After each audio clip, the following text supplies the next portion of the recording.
New York City just passed the biggest zoning overhaul in 60 years. It's called the City of Yes, and whether you own a home, you're thinking about buying, or you're considering investing in New York City real estate, these changes affect you directly.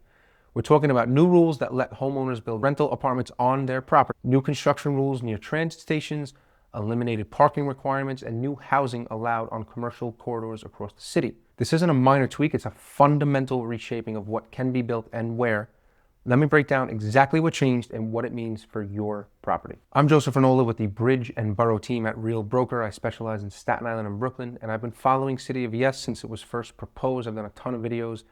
I made a video specifically about ADUs, accessory dwelling units, which is one piece of City of Yes. If you haven't watched that one, I will link it in the description. Today I'm going to zoom out and cover the full picture, all the zoning, all the major zoning changes, how they interact, and what they mean for property owners in the two boroughs that I cover, at least, Staten Island and Brooklyn. This matters because it's directly affecting your property value, your development options, and the neighborhood that you live in. I put together a free City of Yes property impact checklist that helps you figure out which of these zoning changes apply to your specific property, whether you can build an ADU, whether you're in a transit zone, and what development might be coming to your neighborhood. It's a free download. Link is in the description and pinned comment. So the City of Yes for Housing Opportunity was approved by the New York City Council in late 2024. It's a package of zoning changes designed to address the city's housing shortage by making it easier to build more housing across all 5 boroughs. Core philosophy is simple. New York City needs more housing. The old zoning rules from 1961 have been blocking it. They were written for a different city. It's a different time, right? There were parking minimums mandated and restricted buildings and this and that. So the City of Yes doesn't throw out the entire zoning code. It's just making targeted changes in 4 key areas that I'm going to break down for you. Each one has different implications depending on where your property is and what it looks like. The 4 big changes are ADUs, transit-oriented development, elimination of parking minimums, and town center zoning. So let's quickly go through each one. So again, I covered ADUs in depth in my previous video, so I'll give you the key points here and you can watch that video for the full breakdown. But an ADU, accessory dwelling unit, is a small, self-contained apartment that you build on your existing residential property. Under City of Yes, New York City homeowners can now legally create ADUs by converting basements or cellars, converting garages, converting attics, or building small backyard cottages. 1-bedroom basement apartment on Staten Island can rent for $1,500 to $2,000 a month. On Brooklyn, you're looking at $2,000 to $3,000 a month. That's $18,000 to $36,000 a year in additional income. But here's the catch I discussed in my ADU video. Only about 12% of New York City residential properties qualify based on lot size, zoning, building configuration, and the construction costs are real. It could be $80,000 to $200,000 depending on the type and the space and everything. The math works for the right properties. If you own a single-family home on Staten Island with a full unfinished basement, you could invest maybe $100,000 in a conversion. And now you're generating maybe $1,800 a month in rent. That's a payback period of about 5 to 6 years, but you've added $100,000 or more to your property value. For the full ADU breakdown, including construction costs, qualifying criteria, and the legalization process, check out the video that I originally did. It's linked in my description. Now, this is the change that's going to have the biggest visual impact on New York City neighborhoods over the next. Under City of Yes, properties within roughly a half mile of subway stations and major transit hubs cannot be developed at higher densities. This means taller buildings, more units per lot, and more housing near the places where public transportation already exists. Logic is straightforward, right? If you're going to build housing, build it where people can get to work without a car. This is a double-edged sword. On one hand, increased development can mean more foot traffic, more businesses, higher property values. Transit-adjacent neighborhoods tend to appreciate faster. On the other hand, you may see more construction activity in taller buildings, changing the character of your street. On Staten Island, the areas most affected are along the Staten Island Railway corridor, particularly St. George, Tompkinsville, Stapleton, North Shore neighborhoods. These areas are already seeing revitalization, and transit-oriented development will accelerate. In Brooklyn, nearly every neighborhood has subway access, so the transit-oriented provisions apply more broadly. Areas around less developed stations, particularly in southern Brooklyn, may see the most change. Previously, New York City zoning required developers to include a minimum number of parking spaces in every new residential building. The City of Yes significantly reformed that, but it's not a blanket elimination. The city created a 3-zoned approach. Zone 1, which includes Manhattan and the most transit-rich parts of Brooklyn and Queens, no more parking requirements at all. Zone 2, which covers most of the Bronx and outer borough areas with good transit, reduced parking requirements. Zone 3, the most car-dependent areas, largely maintained existing parking rules. Importantly, parking requirements were fully eliminated for ADUs, building conversions, and transit-oriented development projects citywide, regardless of zone. Now, this doesn't mean parking disappears. Developers can still build parking if the market demands it. In areas where residents need cars, like much of Staten Island, developers will still build parking because buyers expect it. The real impact is on construction costs and housing supply, right? Below-grade structured parking costs $60,000 to $120,000 per space to build. Reducing or eliminating that means that more money can go towards the housing and whatnot overall.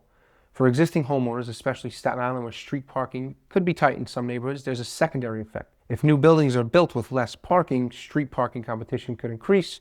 And now if you have an off-street parking, a driveway or a garage or whatever, that's a much more valuable asset now for your property. The fourth major change is town center zoning. This allows housing to be built above commercial businesses on major corridors throughout the city. Think about your local shopping street, right? The one with the dry cleaner, the pizza place, the pharmacy.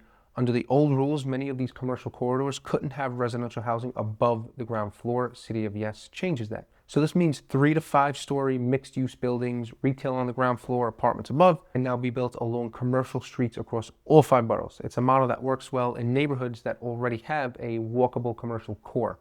On Staten Island, we're talking about areas like New Dorp Lane, a lot of Highland Boulevard, Forest Avenue. These corridors could see new mixed use development that adds housing while supporting existing businesses with more foot traffic. In Brooklyn, commercial corridors like 4th Avenue, Flatbush Avenue, and a lot of Bay Ridge are likely candidates for this type of development. Now let me bring this home specifically for Staten Island homeowners and buyers. The ADU provisions are arguably the biggest opportunity for Staten Island homeowners. Staten Island has a large stock of single-family homes with basements and garages, exactly the property types that can benefit from ADU conversions. If you own a qualifying property, you can add a legal rental unit and generate meaningful income. The North Shore is going to see the most transformation. Transit-oriented development along the SIR corridor, combined with the St. George and Bay Street redevelopment already underway, is going to fundamentally change these neighborhoods over the next 5 to 10 years. If you're buying on the North Shore now, you're buying before the wave. South Shore and Mid-Island neighborhoods will see less dramatic change, most likely. The character of places like Great Kills, Tottenville, Annandale will remain largely suburban, but property values will benefit from the overall increase in housing demand and the ADU potential. My advice for Staten Island homeowners, check whether your property qualifies for an ADU. If it does, that's potentially $100,000 or more in added value, plus monthly rental income. Even if you don't build it now, knowing the option exists is valuable by itself. Brooklyn is going to see more broadly distributed impact from the City of Yes. Transit-oriented development will affect almost every neighborhood because subway coverage is extensive. Areas near less utilized subway stations, think Gravesend, Bensonhurst, Bath Beach, they make most new development as builders take advantage of the higher density allowances. Town center zoning will bring mixed-use development to Brooklyn's many commercial corridors. This generally increases foot traffic and supports property values in adjacent residential areas. For Brooklyn homeowners and small property owners, the ADU provisions are relevant for the borough's stock of brownstone and townhouses. A legal garden-level apartment in a Brooklyn brownstone could rent for $2,500 to $3,500 a month. The overall effect on Brooklyn property values is likely positive. More housing supply helps with affordability, which attracts more buyers and renters to the borough. And the development activity itself signals investment and growth. So if you're thinking about real estate investment, City of Yes creates specific opportunities. First, properties with ADU potential. A single-family home that qualifies for an ADU conversion is now worth more than the same home without that potential. It's as simple as that.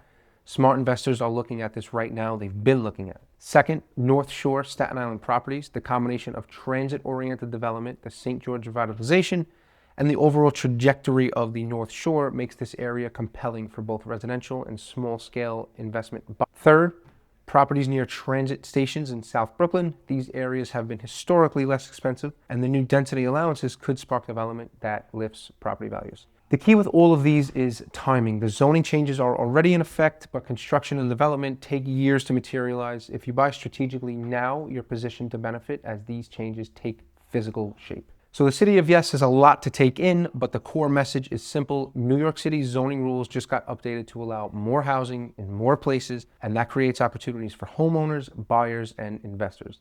If you want to know specifically how the City of Yes affects your property or your buying plans, I'm happy to help. I offer free consultations where we can look at your specific situation and talk through the implications. Link to book is in the description, and grab that free property impact checklist to start evaluating your options. I'm Joseph with the Bridge and Boro team. I'll see you on the next one.